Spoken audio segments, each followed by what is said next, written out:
if you're using your personal name as your business name, can you trademark it? Let's talk to everybody's favorite IP and entertainment lawyer to find out more.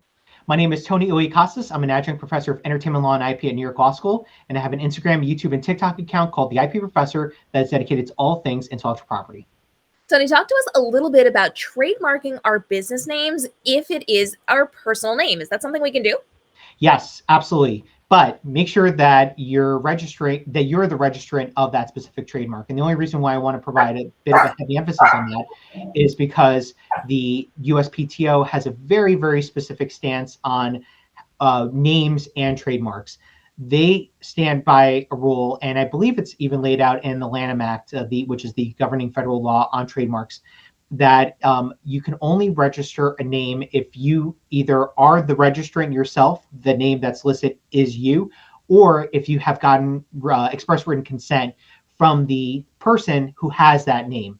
So if, let's say, for example, you wanted to register Cam Robinson as a trademark, if you're registering the trademark, there's no problem there because you are the registrant, you are the person that is, behind the trademark. It should be an easy trademark registration right there.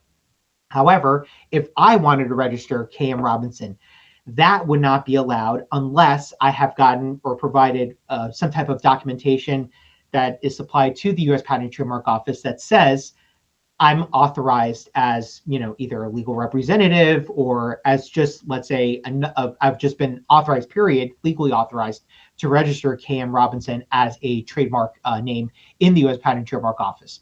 So I would say that that's the general stance on it. Of course, you want to be specific with what trademark class of goods or services you're registering the name in. I think that it's quite costly to go through like every single class. So I think it would be impossible to take your name and register it in all 50 classes of the U.S. Patent and Trademark Office. So realistically, if you register it in classes of goods and services that are relevant to your business, I think that that's where you become legally covered, because then at that point, if someone else wanted to step in and, let's say, it started a business called KM Robinson that is in the book selling industry, that's where you, as the lawful trademark owner of KM Robinson in class of goods and services related to books, could step in and say, hey, this could potentially cause consumer confusion. You could file your notice of opposition to the U.S. Patent and Trademark Office, and you essentially call it a day at that point.